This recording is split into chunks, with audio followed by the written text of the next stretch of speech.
I thought she wanted to build a family with me. Turns out all she ever wanted was the money. When your wife inherits $33 million, you'd think the party would be for both of you. Spoiler alert, it's not.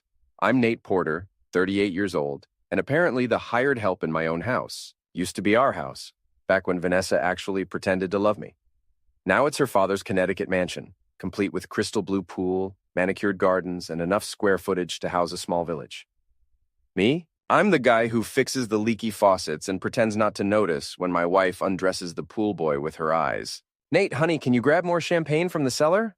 Vanessa's voice carries that fake sweetness she reserves for when guests are watching. Her blonde hair catches the light from the crystal chandelier, and she's wearing a dress that costs more than most people's cars. 3 weeks since her father's funeral, and she's throwing a party like she just won the lottery, which, technically, she did. I navigate through the crowd of her friends, all perfectly coiffed Connecticut socialites who look at me like I'm something they'd scrape off their designer shoes. There's Leah, gossiping by the fireplace with her usual mean girl smirk. Serena's enabling whatever scheme they're cooking up this time, nodding along like a bobblehead. These women have made an art form out of being useless. Sure thing, sweetheart, I reply, because what else am I going to say? Not like I have anywhere else to go.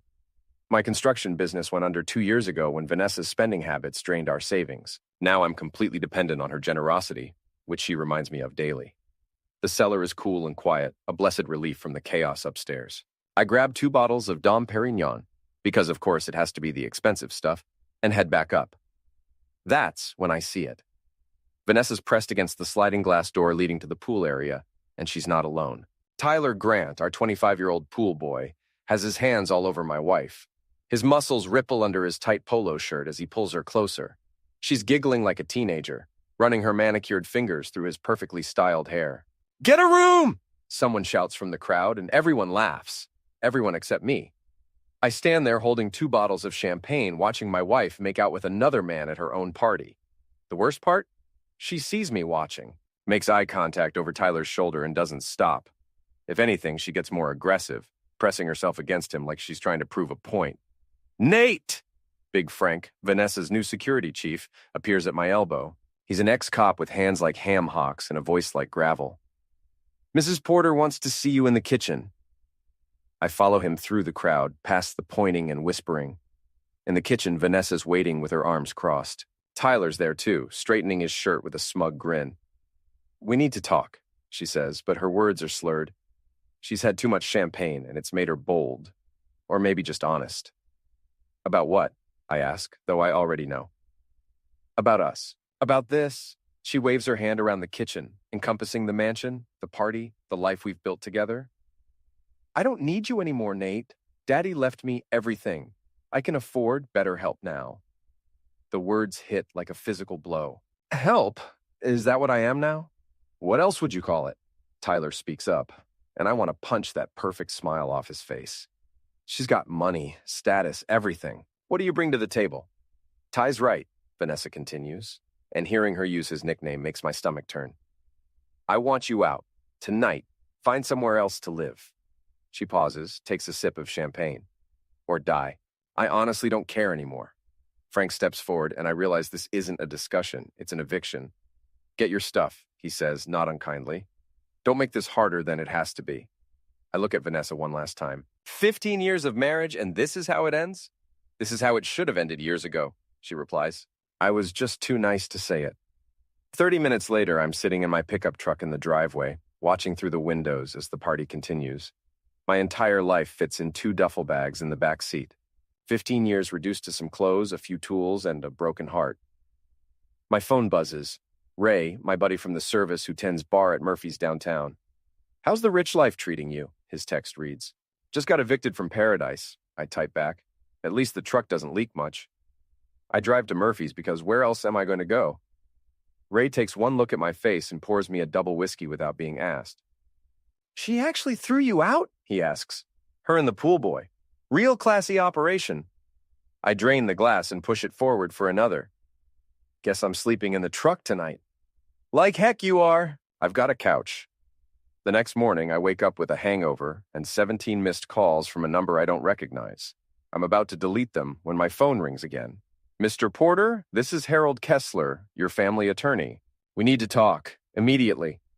An hour later, I'm sitting in Kessler's office, still wearing yesterday's clothes and feeling like death warmed over. He's a thin man in his 60s with wire-rimmed glasses and the kind of dry humor that comes from dealing with rich people's problems all day. Did you actually read your father-in-law's will? He asks. Vanessa said she inherited everything: house, money, investments. Kessler slides a thick document across his desk. Page 47, third paragraph. I flip through until I find it, and my hangover suddenly gets a lot better. The inheritance is conditional, I read aloud.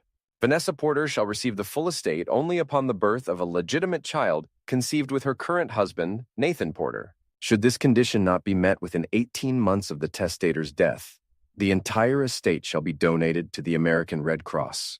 I look up at Kessler, who's trying not to smile. Your father-in-law was quite fond of you, he says. Thought you were the only honest man his daughter ever brought home. He wanted to make sure she stayed married to you. What happens if we get divorced?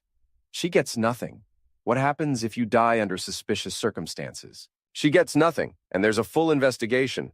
What happens if she tries to have children with someone else? She gets nothing. Kessler leans back in his chair. Your father-in-law was a very thorough man. My phone starts ringing. Vanessa's name flashes on the screen. Aren't you going to answer that? Kessler asks. I let it go to voicemail, then another, then another. Finally, I pick up. Nate, thank God. We need to talk. Her voice is completely different now. Panicked. Desperate. About what? I thought you wanted me dead. I was drunk. I didn't mean it. Can you come home, please? We need to discuss our future. I look at Kessler, who nods encouragingly. What about Tyler? I ask. Who? Oh, Ty. He's not important. You're my husband. You're the one I love. The lies come so easily to her, but now I hold all the cards. I'll be there in an hour, I say, and hang up. Driving back to the mansion feels surreal. 24 hours ago, I was thrown out like garbage. Now I'm the most important person in Vanessa's world, at least on paper. The irony isn't lost on me. Vanessa meets me at the front door, and the transformation is remarkable. Gone is the cold, dismissive woman from last night. This version of my wife is wearing a silk robe that barely covers her thighs. Her hair is perfectly styled, and she's got that sultry look she used to give me back when we were dating. Nate, sweetheart, I'm so glad you're home, she purrs, pressing herself against me. I missed you so much. Did you now? I step past her into the foyer. The house still smells like last night's party. Champagne and expensive perfume. Where's Tyler? Her face flickers for just a moment. I told you he's not important. You're the only man I want. She leads me to the living room, her hips swaying in a way that would have driven me crazy a few years ago. Now it just looks desperate. I made us some coffee, she says, gesturing to a silver service on the marble coffee table. And I thought we could reconnect. She sits on the leather couch and pats the cushion beside her. When I sit down, she immediately curls up against me, her hand resting on my chest. I know I hurt you last night, she whispers. I was grieving, confused about Daddy's death. I took it out on you, and that wasn't fair. Grieving, I repeat. Is that what you call making out with the pool boy? That was a mistake, a moment of weakness. Her hand slides lower. You're the man I married, the man I want to have children with. There it is, the real reason for this sudden change of heart. Children? I ask. We've been married 15 years, Vanessa. You've been on birth control the entire time. Said you weren't ready. Well, I'm ready now. She leans in to kiss me, and I can smell her expensive perfume mixed with desperation. We could start trying right now. I pull back. What's the rush? No rush. I realized last night how much I love you, how much I need you. Her voice is getting breathy, theatrical. Make love to me, Nate. Right here, right now. Nothing ends the mood like a woman who threw you out 12 hours ago, suddenly wanting to jump your bones. I stand up, and her face falls. I need some time to think about this, I say. A lot has happened. Time? The desperation creeps into her voice. How much time? I don't know. Maybe I should stay at Ray's for a while longer. Figure out what I want. No, she jumps up, grabbing my arm. I mean, why would you want to do that? This is your home. Our home. We should be together. I extract myself from her grip. Like I said, I need to think. That evening, I'm back at Murphy's, nursing a beer and watching the game with Ray. The bar is typical dive. Dim lighting, worn wooden floors, and the kind of regulars who mind their own business. So, let me get this straight, Ray says, wiping down glasses behind the bar. She needs to have your kid to get the money, but she spent 15 years avoiding getting pregnant? That's about the size of it. And now she's throwing herself at you like you're the last man on earth? Pretty much, Ray shakes his head. Brother, that woman's going to find a way to get what she wants, with or without your cooperation. He's right, of course. Vanessa's never been one to let obstacles stand in her way. The question is, what's her plan B? I get my answer 2 nights later. I'm sitting at the end of the bar, working on my 3rd beer and trying to figure out my next move when she walks in. Tall brunette, curves in all the right places, wearing a dress that's just tight enough to be interesting. She slides onto the bar stool next to me, even though there are plenty of empty seats. Buy a girl a drink? She asks, and her voice has just a hint of an accent. Southern, maybe? Sure. I signal Ray, who raises an eyebrow but pours her a vodka tonic. I'm Monica, she says, extending a perfectly manicured hand. Nate. Nate, she says my name like she's tasting it. You look like a man with problems. Don't we all? She laughs, a throaty sound that draws looks from other men in the bar. Some more than others. I heard you talking to the bartender about your wife troubles. Ray catches my eye and shakes his head slightly, but Monica's already moving closer, her thigh brushing against mine. Want to talk about it? She asks. Sometimes it helps to get a woman's perspective. 3 beers in, and she's looking better by the minute, which should have been my first warning sign. My wife wants something from me, I say. Something I'm not sure I want to give her. What kind of something? The permanent kind. Monica nods like she understands completely. Relationships are complicated. Sometimes people want different things. She finishes her drink and signals for another. But life's short, you know? Sometimes you just have to take what you want and worry about the consequences later. She's moved even closer now, her hand resting on my forearm. Her perfume is intoxicating, nothing like Vanessa's expensive French stuff. This is earthier, more primal. I have a hotel room, she says quietly, if you want to continue this conversation somewhere more private. Every rational part of my brain is screaming warnings, but I'm drunk and angry and tired of being manipulated by my wife. Monica represents everything Vanessa isn't. Warm, interested, available. Why not? I say, throwing money on the bar. Ray grabs my arm as we head for the door. Nate, don't do this. Something's not right about her. Everything's not right these days, I reply. Might as well enjoy it. The hotel is a mid-range place downtown, the kind of anonymous room that could be anywhere in America. Monica opens a bottle of wine she had waiting, and we talk for a while about nothing important. She's a good listener, asking all the right questions, making all the right sounds of sympathy. When she kisses me, it's soft and warm, and everything I've been missing at home. When she leads me to the bed, I follow without hesitation. I wake up alone with a hangover that feels like someone's using my skull for drum practice. There's a note on the pillow. Thanks for a wonderful night. M. Bizem. My clothes are neatly folded on the chair, my wallet still in my pocket, and there's no sign Monica ever existed, except for the faint scent of her perfume on the pillows, and the missing protection from my wallet. I check twice, but there's no doubt. I always carry 2, and now there's only 1. The wrapper's gone too. Son of a witch, I mutter, the pieces falling into place. Ray's waiting for me when I get to Murphy's that afternoon, and one look at my face tells him everything. She played you, he says. Like a fiddle. I collapse onto a bar stool. Vanessa hired her. Had to be. To do what exactly? I explain about the missing protection, and Ray's expression gets grimmer. You think they're going to try to... He makes a vague gesture. Artificial insemination with stolen goods? Yeah, that's exactly what I think. Is that even legal? Legal and ethical are 2 different things, and Vanessa's never been big on ethics. 2 weeks later, my suspicions are confirmed. Vanessa calls me at Ray's place, practically vibrating with excitement. Nate, darling, I have wonderful news. Can you come over right away? When I arrive at the mansion, she's waiting in the living room with a small plastic stick in her hand and a smile that could power the eastern seaboard. We're pregnant, she announces, waving the pregnancy test like a victory flag. Are we now? I take the test and examine it. 2 pink lines, clear as day. When exactly did this miracle occur? Does it matter? The important thing is we're going to be parents. She throws her arms around me, and I can feel her trembling with excitement. Daddy would be so proud. The timeline works, barely. If Monica handed over the goods that night, and if Vanessa had herself inseminated within 24 hours, the timing could match up with a positive test now. This is what you wanted, isn't it? Vanessa asks, studying my face. A family. Our family? Of course, I lie. I'm just surprised. It happened so fast. Sometimes the best things do. She pulls back to look at me, and for a moment I see something that might be genuine happiness in her eyes. We should celebrate.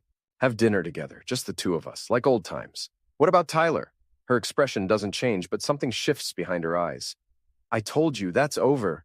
You're the father of my child now. You're the only man I need. I hired Jill Martinez 3 days after Vanessa's pregnancy announcement. She's a private investigator with 20 years on the Boston PD and a reputation for finding things people don't want found. Her office is a cramped space above a Chinese restaurant, but her credentials are solid. Let me get this straight, she says, leaning back in her chair. Your wife hired a woman to seduce you, steal your genetic material, and use it to get herself pregnant so she can inherit $33 million. That's the theory, and you want me to prove it. I want you to find Monica. The woman from the hotel. I need her to admit what she did. Jill nods and opens a file folder. I've already done some preliminary work based on the information you gave me. The hotel has security cameras, but the footage from that night is conveniently missing. Someone paid to have it deleted. Can you trace the payment? Working on it. But I did find something interesting. She slides a photograph across the desk. This is Monica Reeves, 28, originally from Atlanta. She's worked as an escort in 3 different cities over the past 5 years. The photo shows the same woman who seduced me at Murphy's, but this time she looks more professional.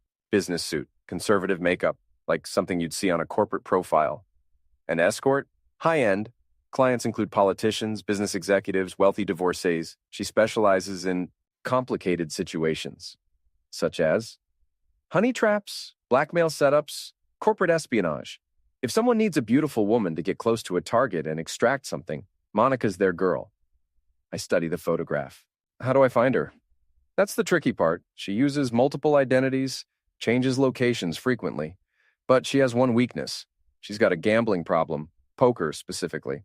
There's a high-stakes game that runs every Thursday night at a private club downtown. She's been a regular for months. Thursday night finds me sitting in my truck outside the Meridian Club, a converted warehouse in the industrial district. Jill's in the passenger seat, watching the entrance through binoculars. There, she says. Black sedan. License plate matches one of Monica's known aliases. I watch Monica climb out of the car, and she's dressed to end. Literally. Red dress, high heels, hair styled in an elegant updo. She looks nothing like the woman who picked me up at Murphy's. She's good, I admit. The best ones always are. We wait until she's inside. Then Jill makes a phone call. It's Martinez. Is she at table 3? Good. Keep an eye on her and let me know when she takes a break. An hour later, Monica emerges from the club and lights a cigarette in the alley. I approach her from the shadows, and she doesn't see me coming until I'm 10 feet away. Hello, Monica? She freezes, cigarette halfway to her lips. I'm sorry, do we know each other? Murphy's Bar, 2 weeks ago. You bought me drinks, we went to your hotel room, and you stole something that belonged to me. Her composure slips for just a moment. Then the professional mask slides back into place. I think you have me confused with someone else. I don't think so. I pull out my phone and show her a photo Jill took of her entering the club. Monica Reeves, professional escort and thief. What do you want? The truth? My wife hired you to seduce me and steal my DNA. I want you to admit it on record. She takes a long drag of her cigarette. And if I don't, then I go to the police. Theft, fraud, conspiracy. You're looking at serious jail time. You can't prove anything. Maybe not. But I can make your life very difficult. Your clients value discretion, don't they? How would they feel if your photo and real name ended up on the front page of the newspaper? Monica's cigarette trembles slightly in her hand. You bastard. I learned from the best. My wife's been manipulating people for years. I'm just returning the favor. She drops the cigarette and crushes it under her heel. What exactly do you want me to say? Everything. Who hired you, how much they paid you, what you did with what you stole? And in return? I leave you alone. No police, no newspapers, no problems. She considers this for a long moment, then nods. Fine, but not here. Too many people might overhear. We meet the next day at a coffee shop in Hartford, far enough from her usual territory that she feels safe. Jill's at a corner table with a directional microphone recording everything. Your wife's friend contacted me, Monica begins. Serena Walsh. She said they had a job for someone with my particular skills. What kind of job? Seduction and theft. They needed genetic material from a specific target, you, and they needed it to look like a random hookup. How much did they pay you? $25,000. Half up front, half on delivery. Delivery of what? Monica shifts uncomfortably. Use protection. They were very specific about the timing and storage requirements. And you gave it to them? To Serena, yes. She was waiting in the hotel parking lot. I handed it over within 30 minutes of completion. Did they tell you why they needed it? I don't ask questions. But Serena mentioned something about your wife needing to get pregnant quickly for inheritance reasons. I lean forward. Would you be willing to testify to this in court? Absolutely not. I'd be admitting to multiple felonies. What if I told you my wife is planning to throw you under the bus anyway? Once the baby's born and she gets her money, what's to stop her from saying you forced her or manipulated her into all this? Monica's face goes pale. She wouldn't. You don't know Vanessa. She doesn't leave loose ends. That evening, I'm back at Ray's apartment, reviewing the recording with Jill. The audio quality is excellent. Every word clear and damning. This is good, Jill says, but it's not enough for criminal charges. Theft of genetic material is a legal gray area, and the statute of limitations on fraud might not apply since the pregnancy is ongoing. What about civil court? That's more promising. You could sue for paternity fraud, emotional distress, maybe even get the inheritance tied up in litigation. But I need more evidence. You need Vanessa to admit what she did, or one of her co-conspirators to flip. The next morning, I drive to the mansion for what Vanessa thinks is a reconciliation breakfast. She's made all my favorite foods, pancakes, bacon, fresh orange juice, and she's dressed in a flowing sundress that emphasizes her still flat stomach. I'm so glad we're working things out, she says, pouring coffee into my favorite mug. The baby needs both parents. About the baby, I say carefully. I've been thinking about the timing. What about it? Well, we haven't been intimate in months, and then suddenly you're pregnant right after I spent a night away from home. Her smile doesn't waver, but I catch a flicker of something in her eyes. These things happen when they're meant to happen. Maybe it was fate. Or maybe it was something else. Like what? I pull out my phone and play a portion of Monica's confession. Just enough to let Vanessa know I'm onto her scheme. The color drains from her face, but she recovers quickly. I don't know what you're implying, but I'm not implying anything. I'm stating facts. You hired Monica Reeves to seduce me and steal my genetic material so you could artificially inseminate yourself and claim the inheritance. That's ridiculous. Is it? Because I have Monica's full confession, financial records showing payments from Serena's account, and medical records proving you visited a fertility clinic the day after my night with Monica. The last part is a bluff. I don't have medical records, but Vanessa doesn't know that. You can't prove anything, she says, but her voice lacks conviction. I can prove enough. The question is, what are we going to do about it? She sets down her coffee cup with shaking hands. What do you want? The truth, all of it. Who else was involved? How long you've been planning this? What you intended to do with me after the baby was born? And if I tell you? Then we figure out a solution that works for both of us. Vanessa stares out the window at the pool where Tyler used to work. He's been conspicuously absent since the pregnancy announcement. It was Serena's idea, she finally admits. After the lawyer explained the will, she suggested there might be alternative methods to fulfill the requirements. Alternative methods. The will says I have to have your child. It doesn't specify how conception occurs. So you hired someone to trick me into an act I never truly consented to, just to get my DNA. I prefer to think of it as creative problem solving. The casual way she says it makes my whole body freeze. This is the woman I married, the woman I loved for 15 years. She's talking about violating me like it's a business transaction. What about Tyler? I ask. What about him? Were you planning to continue your affair after the baby was born? She shrugs. Tyler was fun, but he's not husband material. You are. Stable, dependable, easy to control. Easy to control. Don't look so wounded, Nate. It's not personal. This is about securing our future, the baby's future, our future. You threw me out of the house 3 weeks ago. That was before I understood the situation. Now I know we need each other. I stand up from the breakfast table. No, Vanessa, you need me. There's a difference. Where are you going? To see my lawyer. We need to discuss the terms of our new arrangement. What new arrangement? I pause in the doorway. The one where I don't destroy you completely. Harold Kessler's office feels different this time. Maybe it's because I'm not hungover and desperate, or maybe it's because I'm finally holding cards worth playing. The lawyer listens to Monica's recording twice, taking notes in his precise handwriting. This is quite damning, he says when the audio ends. But as evidence in criminal court, it has limitations. What about civil court? Much more promising. Paternity fraud, intentional infliction of emotional distress, conspiracy to commit fraud. We could tie up the inheritance in litigation for years. But your wife is carrying what appears to be your biological child. That complicates things considerably. I lean forward in my chair. How so? The will requires her to bear your child. If DNA tests confirm paternity, she technically fulfills the requirement regardless of how conception occurred. The old man was specific about the outcome, not the method. So she gets away with it? Not necessarily. We can argue that fraud in the conception process invalidates the inheritance, but it would be a complex legal battle and the outcome isn't guaranteed. Kessler removes his glasses and cleans them slowly. There is another option. I'm listening. You could contest the paternity. Claim the child isn't yours. But it is mine, biologically anyway. Are you certain? You have only Monica's word that she delivered your genetic material to Serena. What if she kept it and sold something else to your wife? The possibility hadn't occurred to me. You think Monica double-crossed Vanessa?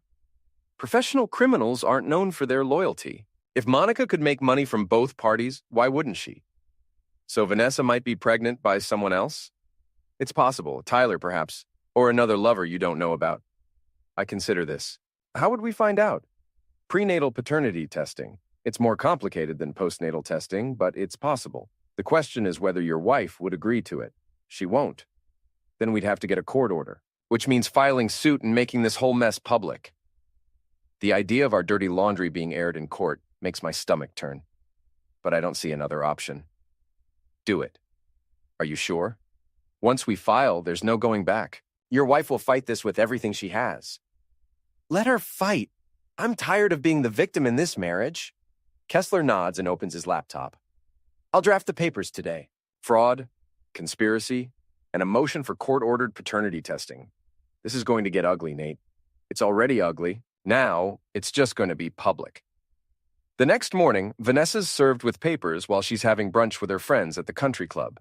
According to Jill, who has contacts everywhere, the scene was spectacular. Vanessa screamed at the process server, threw her mimosa at Leah when she tried to read the documents, and stormed out, leaving a table full of shocked socialites. She calls me 17 times before I finally answer. You bastard! She screams into the phone. How dare you sue me? How dare I? You paid someone to attack me and steal my DNA. I did what I had to do to secure our future. Your future. This was never about us, Vanessa. It was about you getting Daddy's money. And what's wrong with that? We could have been rich together. We could have been happy together. But that was never enough for you. She's quiet for a moment, and when she speaks again, her voice is different, calculating. You know, Nate, if you push this too far, you might not like what you find. What's that supposed to mean? Maybe the baby isn't yours after all. Maybe I was sleeping with Tyler longer than you thought. Maybe Monica never delivered what she promised. It's exactly what Kessler suggested, but hearing it from Vanessa makes it real. Are you saying the child isn't mine? I'm saying genetics are complicated. And if you force a paternity test, you might discover that all your legal maneuvering was for nothing. I'd still get the inheritance, and you'd get nothing. If the baby isn't mine, then you don't meet the will's requirements. Don't I? The will says I have to have a child with my husband. It doesn't say the child has to be biologically yours, just that we have to be married when it's conceived and born. I feel the ground shifting under my feet. That's not how paternity works. Isn't it? If we're married and I give birth, you're legally the father, unless you contest it. And if you contest it and lose, you look like a paranoid fool who accused his pregnant wife of fraud. And if I contest it and win, then you've proven your wife was unfaithful, which makes you look like a loser. Either way, you lose. She hangs up, leaving me staring at my phone and wondering if I've just made a terrible mistake. That evening, I meet with Jill at Murphy's to discuss strategy. Ray's working the bar, occasionally glancing over with concern. He's been a good friend through all this, but I can see the stress wearing on him too. Your wife's playing mind games, Jill says. Classic manipulation tactic. Make you doubt your own perceptions. But what if she's right? What if the baby isn't mine? Then you've exposed a fraud and saved the charity $33 million. That's not nothing. But I lose any claim to the inheritance. Did you ever really have one? Your father-in-law left the money to his daughter, with conditions. He was trying to keep her married to you, not make you rich. She's right, but it still stings. So what's my next move? We continue the investigation. I've been digging into Serena Walsh's finances, and there are some interesting patterns. Jill pulls out a folder thick with bank statements and financial records. She's made several large cash withdrawals over the past month. $25,000 to Monica, but also payments to others. What others? A fertility clinic in Hartford, a private medical lab, and most interesting, a payment to Tyler Grant 3 days after your wife announced her pregnancy. Hush money? Or payment for services rendered? If Tyler's the real father, they might have paid him to disappear. Can you find him? Already have. He's working at a resort in Florida, very eager to stay out of Connecticut. But money talks, and I think he might be willing to tell his story for the right price. How much? $50,000, plus protection from your wife's legal team. It's money I don't have, but Ray overhears and slides a beer across the bar.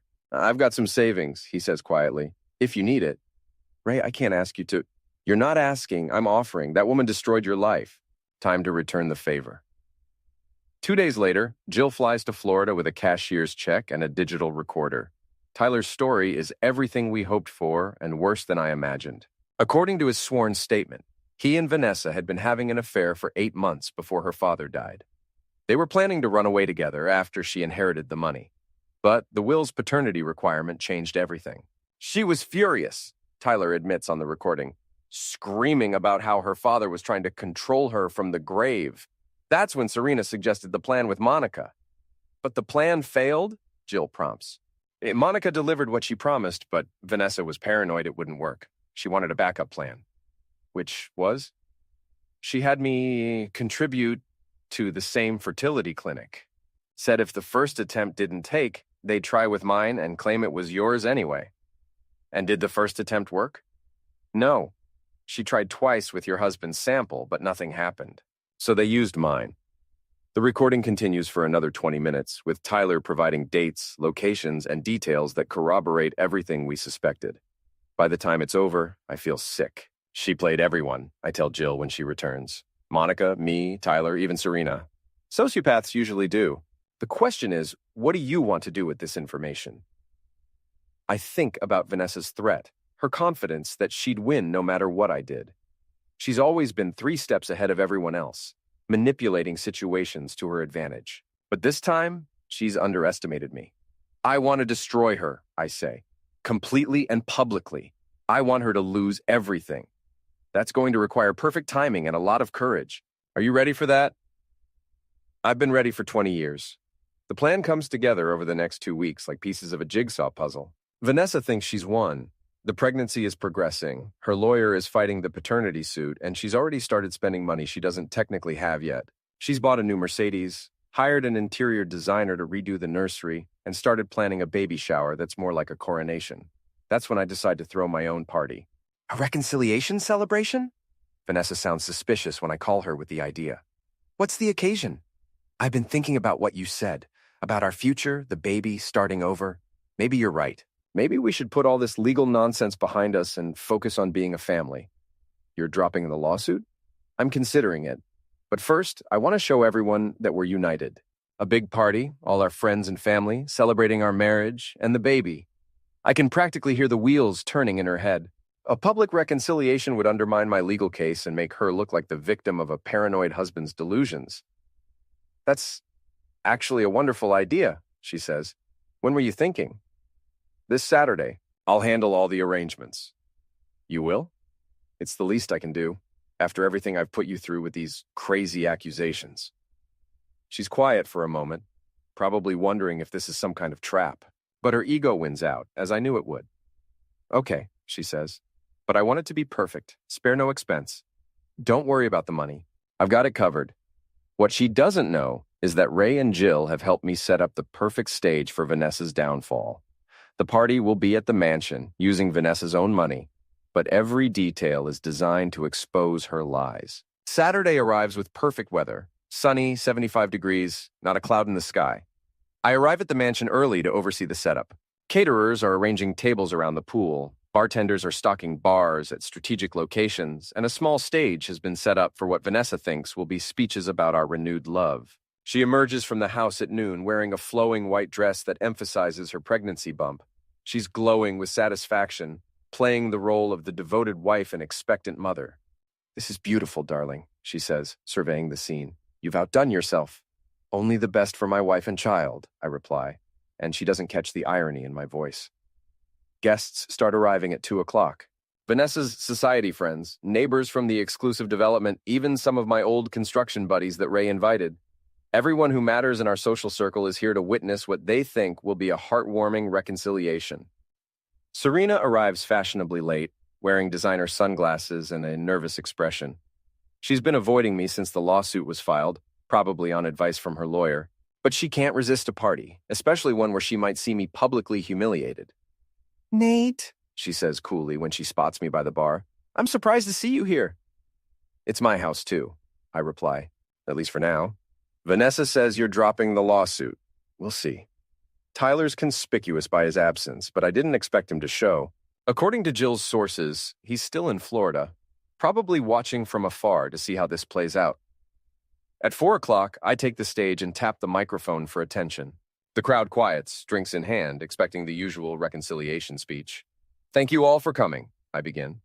"Vanessa and I wanted to share some important news with the people who matter most to us." Vanessa beams from the front row, one hand resting on her belly. "As you know, we've been going through a difficult time. Marriage isn't easy, and when you add pregnancy hormones and family money to the mix, things can get complicated." A few people chuckle knowingly. "But I've learned something important over the past few weeks. I've learned that my wife is an incredibly resourceful woman. When she wants something, she finds a way to get it, no matter what obstacles stand in her way." Vanessa's smile falters slightly. Something in my tone is setting off alarm bells. For example, when she needed to get pregnant to inherit her father's money, but we hadn't been intimate in months, she found a creative solution. The crowd shifts uncomfortably. This isn't the speech they were expecting. "She hired a professional escort named Monica Reeves to seduce me at Murphy's Bar, steal my genetic material, and deliver it to her accomplice, Serena Walsh." Gasps ripple through the crowd. Serena goes white and starts backing toward the exit, but Ray and 2 of his friends are blocking her path. "But here's the really clever part," I continue, pulling out a tablet and connecting it to the sound system. "When that plan didn't work, she had a backup ready." Tyler's voice fills the air, clear and damning. "She had me contribute to the same fertility clinic. Said if the first attempt didn't take, they'd try with mine and claim it was yours anyway." The crowd erupts in shocked murmurs. Vanessa's standing now, her face a mask of rage and panic. "You bastard!" she screams. "Turn that off!" "The baby my wife is carrying isn't mine," I announce. "It belongs to Tyler Grant, our former pool boy." "DNA tests will prove it, but Tyler's already confessed everything." "That's not true!" Vanessa shouts. But her voice is lost in the chaos as guests start talking all at once. "Ladies and gentlemen," I say, raising my voice over the noise, "I present to you the real Vanessa Porter, adulteress, fraud, and criminal conspirator." That's when she snaps. Vanessa charges the stage like a woman possessed, her white dress flowing behind her like the wings of a vengeful angel. She's screaming incoherently, her face twisted with rage. I step aside as she reaches for the microphone, and she stumbles, catching herself on the podium. "He's lying!" she shrieks into the microphone. "He's a bitter, pathetic man who can't accept that I don't love him anymore." "Then explain this," I say, and play Monica's confession. Monica's voice is crystal clear. "Your wife's friend contacted me, Serena Walsh.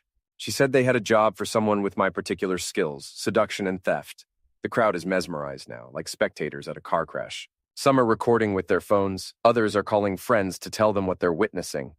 Vanessa grabs the tablet and hurls it toward the pool. It lands with a splash, but the damage is done. Everyone heard enough to understand what she did. "You want to know the truth?" she screams at the crowd. "The truth is that Nate is a loser, a failed contractor who couldn't provide for me, couldn't give me the life I deserved. I did what I had to do to secure my future. By committing fraud and conspiracy," I reply calmly. "By being smarter than you." She whirls to face the crowd. "All of you, standing there judging me. You'd do the same thing if you had the chance. $33 million! You'd sell your own mothers for that kind of money." The crowd's murmuring turns hostile. These are people who value reputation above almost everything else. And Vanessa's just confirmed that she's exactly the kind of person they despise. "Where's Tyler?" someone shouts from the back. "If he's the father, where is he?" "In Florida," I answer, hiding from the consequences of his actions, just like Serena here was trying to do. All eyes turn to Serena, who's been trying to slip away unnoticed. She freezes like a deer in headlights. "I didn't do anything wrong," she says weakly. "You paid someone to seduce me under false pretenses," I reply. "That's criminal coercion in Connecticut." "It wasn't coercion. Monica agreed to sleep with you. Because you lied to her and used her to deceive me for your own gain. That's not just immoral, Serena, it's illegal." "Accomplice." The crowd turns on both women now, their voices rising in anger and disgust. Someone calls them hoes. Another person suggests they should be arrested. The party has become a mob scene. "Everyone needs to leave," Vanessa announces, her voice shaking. "This is my house and you're all trespassing." "Actually," I say, producing a legal document from my jacket, "as of this morning, the house is tied up in litigation. Nobody's living here until the courts sort out the inheritance." "What?" "Emergency injunction. Since the pregnancy was achieved through fraud, the will's conditions haven't been met. The estate is frozen pending investigation." Vanessa stares at the document, her face cycling through disbelief, rage, and finally despair. "You can't do this." "I just did." The crowd starts dispersing, guests eager to escape the drama and spread the gossip. Within 30 minutes, the party's over and the mansion is empty except for Vanessa, Serena, and me. "This isn't over," Vanessa says, but her voice lacks conviction. "Yes, it is," I reply. "Your reputation is destroyed, your inheritance is gone, and you're facing criminal charges. It's over, Vanessa." She looks around at the empty party, the abandoned decorations, the life she's lost. Then she starts laughing, a sound so bitter and broken that it makes my skin crawl. "You think you've won," she says, "but you've lost everything too. The house, the money, me. You'll end up alone with nothing." "Maybe, but at least I'll have my dignity." She laughs harder. "Dignity doesn't pay the bills, Nate, and it doesn't keep you warm at night. Neither does sleeping with pool boys." That stops her laughing. She stares at me with pure hatred. And for a moment, I think she might attack me physically. Instead, she turns and walks toward the house. "Where are you going?" I call after her.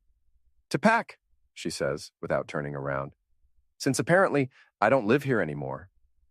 3 months later, I'm sitting in Harold Kessler's office reviewing the final settlement documents. The legal battle has been brutal. Depositions, hearings, media coverage that turned our private nightmare into public entertainment.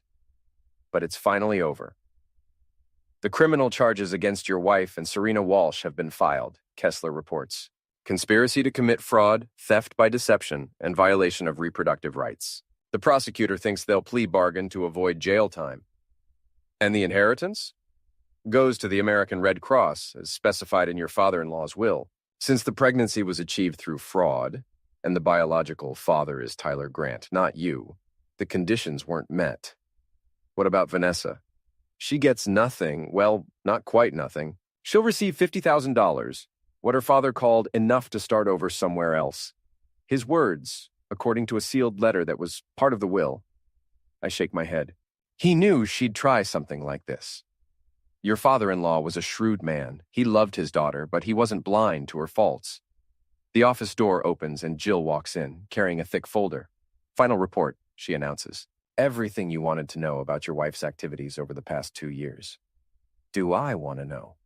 Probably not, but you should. Tyler wasn't her first affair. There were at least 3 others, including one with your former business partner. That explains how my construction company went under so quickly. Anyone I know? David Morrison. He's the one who convinced your biggest clients to break their contracts. The betrayal runs deeper than I thought. Vanessa didn't just cheat on me. She systematically destroyed my livelihood to make me more dependent on her. There's more, Jill continues. She's been siphoning money from joint accounts for years, hiding it in offshore accounts. The prosecutor's office is investigating, but recovery is unlikely. How much? Nearly $200,000. Your construction business profits, savings, even money from your military disability payments. I feel sick. While I was working to build our life together, she was planning my destruction. But here's the interesting part, Jill says. She made a mistake with one of the accounts, used her real name instead of an alias. The FBI's frozen it as part of their investigation into the fertility clinic fraud. How much is in it? $1.7 million. I stare at her. What? She's been running this scam for years, Nate. You weren't her first victim. She's targeted at least 6 other men in similar situations. Wealthy widowers, divorced executives, men with something she wanted. Kessler leans forward. Are you saying this was a pattern? A business model, Jill confirms. She'd marry them, manipulate them into vulnerable positions, then extract what she wanted and disappear. The fertility fraud was just her latest innovation. But she stayed married to me for 15 years. Because you were useful. You provided stability, respectability, and a cover for her other activities. Plus, she was waiting for her father to die so she could inherit the real money. The scope of Vanessa's deception is staggering. Our entire marriage was a lie, a long con designed to position her for the ultimate payday. What happens to the frozen money? I ask. Restitution to her victims, Kessler explains. You'll likely receive a significant portion, given the length of your marriage and the extent of the fraud. And Vanessa? She's facing federal charges now. Wire fraud, money laundering, racketeering. She's looking at serious prison time. My phone buzzes with a text message. It's from an unknown number. We need to talk. V. I show it to Jill, who frowns. She's supposed to have no contact with you pending the criminal trial. Maybe she wants to confess, I suggest. Or maybe she's planning something desperate. Be careful, Nate.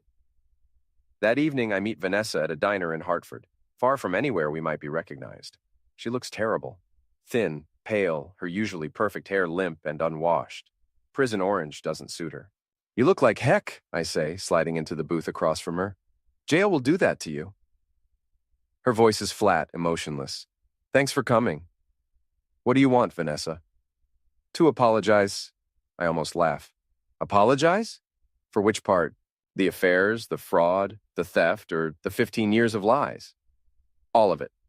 She stares at her coffee cup. I know you won't believe me, but I did love you once. At the beginning. When? Our first year of marriage. You were so genuine. So different from the men I usually dealt with. I thought maybe I could be happy with a simple life. But you couldn't. No, I got bored. Restless. And when Daddy kept dangling the inheritance over my head, demanding I stay married and have children, I started to resent you. So you decided to destroy me instead. I decided to take control of my own life. You were collateral damage. Her honesty is almost refreshing after years of lies and manipulation. Why tell me this now? I ask. Because I'm going to prison for a long time. And because she looks up at me, and for the first time in years, I see something that might be genuine emotion in her eyes. Because I want you to know that none of this was your fault. You were a good husband. I was just a terrible wife. That's supposed to make me feel better? It's supposed to make you feel free, to move on, find someone who deserves you, be happy. What about the baby? Tyler's problem now. I'm giving up parental rights as part of my plea agreement. The child will be better off without me. We sit in silence for a few minutes, two people who shared 15 years and have nothing left to say to each other. I have to ask, I finally say, was any of it real? Our wedding day, our honeymoon, the times you said you loved me? She considers the question seriously. Some of it, maybe 20%. The rest was performance. 20%. I know that's not much comfort, but it's honest. And honesty is all I have left to give you. She stands to leave, then pauses. For what it's worth, Nate, you won. You destroyed me more completely than I ever destroyed you. I hope that brings you some peace. It doesn't, I admit, but it brings me justice. She nods and walks away, back to whatever heck she's made of her life. I watch her go and feel nothing. No anger, no satisfaction, no sadness. just emptiness where 15 years of marriage used to be. 6 months later, I'm standing in the driveway of a modest house in Vermont watching movers unload my truck. It's a far cry from the Connecticut mansion, but it's mine. Bought with restitution money from Vanessa's frozen accounts. No strings attached. Ray's helping with the heavy furniture, complaining about his back, but refusing to let me hire professional movers. "You sure about this place?" he asks, gesturing at the rural setting. "It's pretty isolated." That's the point. I need some quiet time to figure out who I am when I'm not being manipulated. Fair enough. But don't become a hermit. There are good people in this world, you know. I know. I'm looking at one. He grins and hefts another box. Flattery will get you everywhere. My phone rings. It's Kessler with an update on Vanessa's case. She pled guilty to all charges, he reports. 12 years in federal prison, with possibility of parole in 8. And the others? Serena, Tyler, Monica?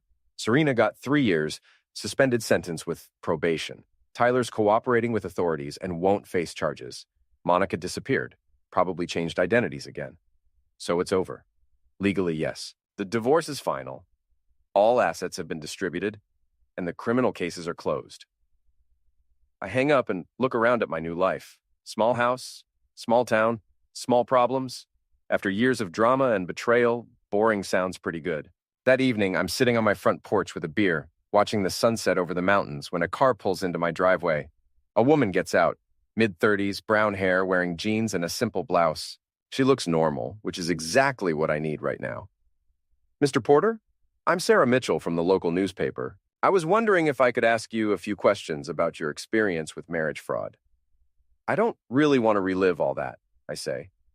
"I understand, but there are other victims out there, people who might benefit from hearing your story, how you recognized the signs, how you fought back, how you survived."